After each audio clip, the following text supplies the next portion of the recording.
Guys, I'm about to tell you about one of the biggest mistakes that I have made since I started Junk Doctor, since I got in business, got in the junk removal business. Guys, you got to get tough and you got to get ruthless. You got to be tough and ruthless. By far and away, I'd say it's probably my biggest mistake, and I'm trying to think, and I believe this is my biggest mistake ever since I got in business, and it's really just recently been fixed over the last probably 6 months, and I've gotten a little better over time. The last 6 months, I've kicked it into high gear. Tough and ruthless does not mean unfair. It does not mean really unfair. I was about to say it doesn't mean selfish, but you need to get a little selfish, guys. You also need to get a little selfish. So it does partially mean selfish, because it's fair. Getting ruthless, getting tough is fair to you. Why do I say that? When you go out and create a business, you go in business for yourself. You've quit a job that you had a reliable salary, probably. You've taken a loan out on your business, and you've personally signed for it. So if something goes wrong in your business, they go after your personal stuff too. They go after your houses, your personal finances, everything is hinged on the success of your business. You're pouring in your blood, sweat, and tears. You're pulling in hours of thought. You're going through some relationships, some stress on your relationship with your wife, with your husband. You are 100% invested in your business. Everything you do when you first start a business, especially, revolves around that business. If it doesn't, you're not going to be successful. So you are pushing and shoving. You're stressed. You're worried. You're celebrating the successes. And when it looks like you ain't gonna be able to make payroll, who's not getting paid? Yours truly ain't getting paid. Everything that happens with your business is ultimately up to you. And just when things are good, you got to be saving for a rainy day. When things are good, you can't necessarily be giving all of your team members bonuses. You've got to be ready for a rainy day.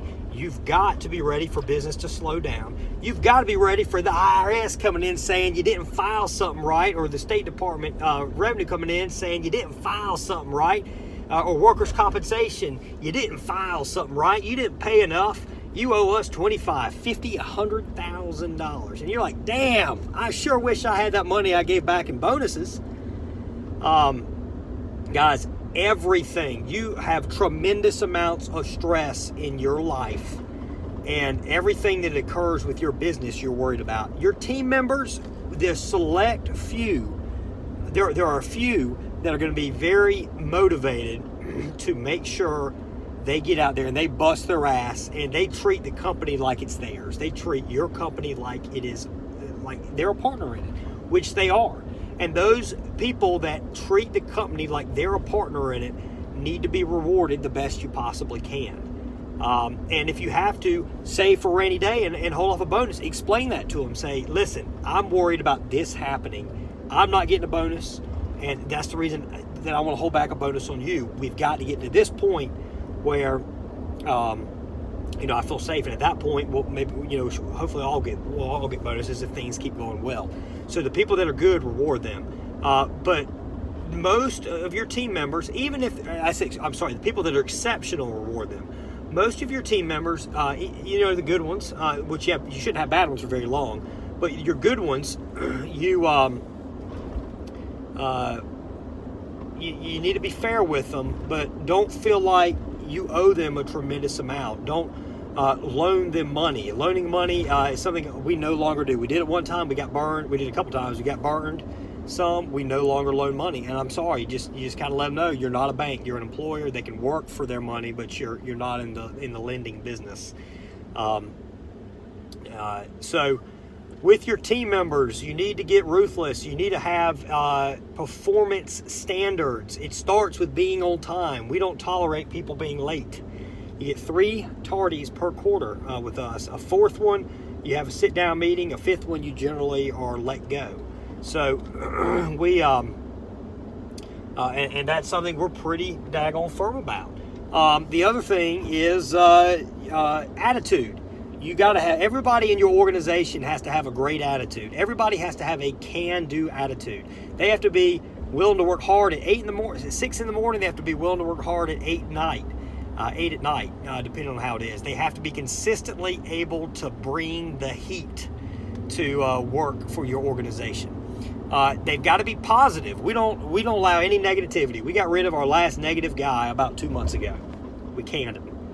And been with us for a couple years. He was almost very close to, if not our most experienced team member at the time. He had to go. He brought some quality. He had some good attributes, but he had to go. He's negative. So negativity drags an organization down. If you start allowing one person to get late, before you know it, everybody is going to start getting late. If you allow people to start slacking, one guy to slack off after 3 o'clock, everybody is going to start slacking off after 3 o'clock, or a lot of people are. It spreads. As soon as it happens, you need to address it, and if they can't correct it immediately, then they need to move on. And it's better to just discover that you need to be really strict when somebody first starts, because you're less emotionally connected to them. They're less emotionally connected to you. Y'all can end the relationship on decent terms. You both just go the other way because it ain't really working out. Once somebody's been with you for several months, that laying them off gets to be a lot harder. Now, sometimes you still got to do it, but try and identify stuff. You can generally identify most of your problem people within the first couple of weeks of operation. One of the things you need to be looking for, lifting ability. If somebody doesn't have the strength, they got to roll. They're going to wind up damaging property. They're going to wind up hurting somebody.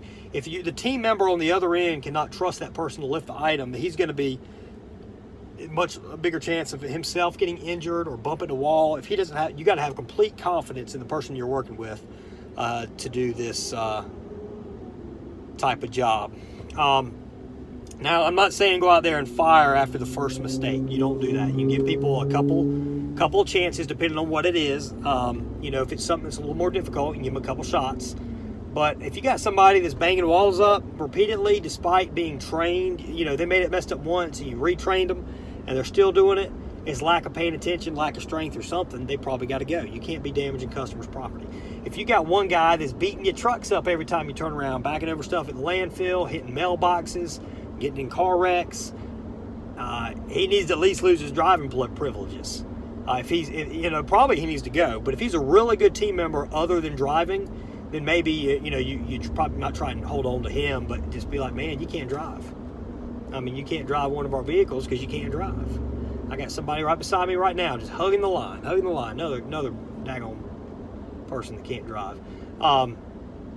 So you got to get ruthless on that stuff. You have to have a level of expectation, a high level of expectation for your business and for the level of customer service for your customers to receive. And if you got guys that are not bringing that level, bringing that commitment, bringing that attitude, bringing that strength, that work ethic, they got to roll.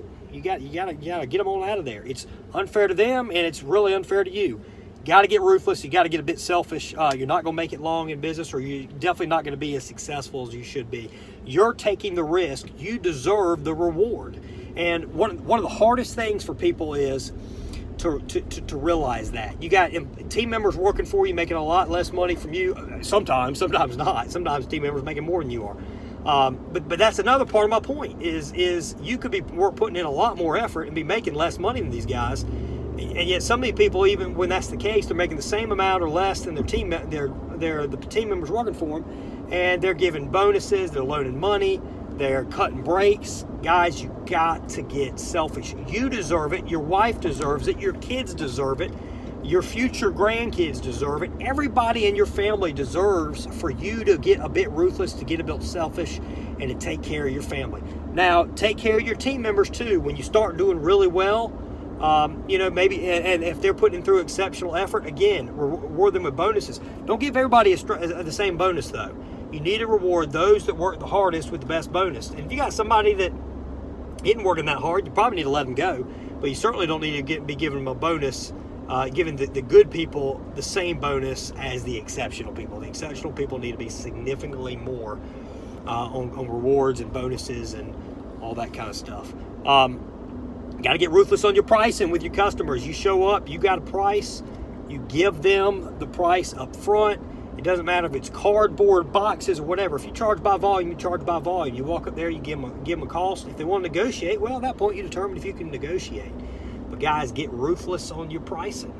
It's there, it's published, you're not tricking anybody. That's what you have to charge to make yourself a good living, to take care of your family, to take care of your wife, and reduce some stress on you too. You don't need a bunch of you got enough stress as it is. You don't need a whole bunch of financial stress if you can help it, more so than is what you're going to have anyway by being in business for yourself. If you got somebody answering the phones, you got to get involved, guys. You got to know, how are they answering the phones? About every other week, I'm listening to our phones. I'm listening to our call center to hear, all right, how are they answering the pricing question? Do they sound cheerful when they answer? How are they booking the job? Are they following up at the end correctly? Are they following up after the job correctly? How are my team members, when they place that courtesy call, are they making that courtesy call right? I'll spend about 45 minutes or an hour listening back to recorded phone conversations. And, we meet about that after every time I listen. I'm meeting with them and I'm saying, all right, this is what you did good. This is what's got to improve. And you push them, guys. You push. You push hard so you can get results. If somebody's not holding up their end of the deal, they're not bringing you good results, they need to get retrained first. And if training doesn't work, they need to roll. You need to bring somebody else in. Always be hiring, guys. Always be hiring. People will say, I want hours. That's great. And you try and get them those hours. But the thing is you could give somebody tons and tons and tons of hours, and then all of a sudden they quit because they got burnt out, despite the fact they've been asking for hours. So you got to have people in place. Like I talked about earlier today, you don't ever want to have one of anything. You don't want to be short-staffed. So keep hiring. And treat it like a sports team, guys. Treat it like a sports team, baby. This is something we just recently started doing. The people that perform get the PT. They get the playing time. The people that don't perform ride the bench. And what you'll find is when you're ruthless and you're fair, your exceptional people are going to be driven to work even harder. They're going to be happy about their job. They see they're getting rewarded. Your business is going to be making more money. It's going to be more profitable. There's a good chance you can pay people a bit more. Now, like I talked about earlier in the video, always plan for things going south. Worst case scenario. What's the worst case scenario before you give that bump?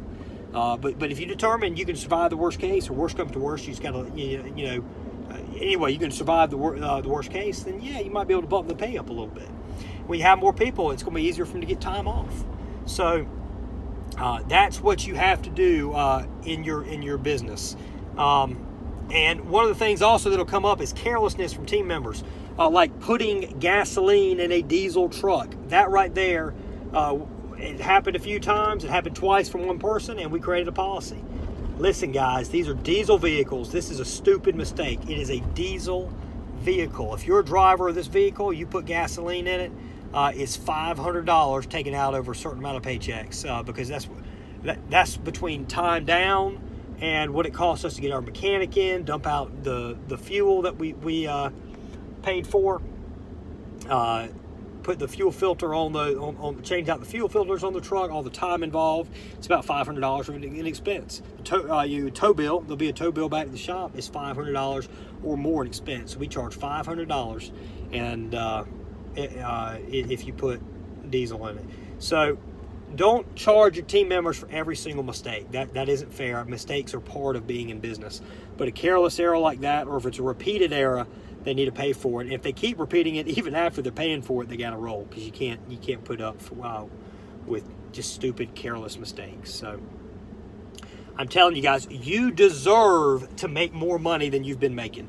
You deserve to be making enough money where you could hire somebody to answer your phones. You could pay JRA for a call center, Junk Removal Authority for a call center. You can you can have a little bit more time with your family, because you got somebody answering the phones, or you're able to afford a manager to run all the day-to-day stuff. You deserve that, and the quicker you realize that, the better off you'll be. We hit $2 million a year at the end of year 5. Had I learned this lesson, had I known it right from the start, or learned it a year or two in, we'd have probably been at 3.5. Or closer to 3 anyway, and we'd have been even more profitable than we were, and have been. Got to get ruthless. You got to get selfish. You deserve it. don't, you got a heart. Everybody got a heart. I got a heart too. I got a big heart. But at the same time, I've been taken advantage of and screwed way too many times. And I've got a tremendous amount more stress. And we as business owners, as junk removal business owners, have a lot more stress for the most part than our team members.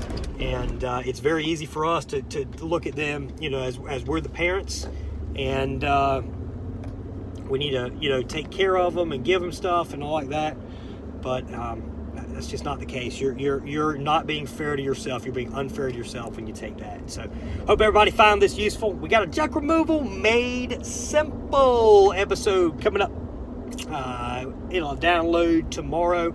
It's going to be comparing business opportunities and franchises, or the junk removal business package, or different types of franchises going to the restaurant business or different service type industries. It's going to be comparing what's your best bet to go into business on your own. So this is going to be geared towards the people that are researching junk removal, trying to see if it's for them. We're going to compare some different options you have and show you why junk removal is the best option for you, and why working with Junk Removal Authority beats the hell out of chaining yourself and handcuffing yourself to a franchise. Talk to everybody real soon. Thanks, guys.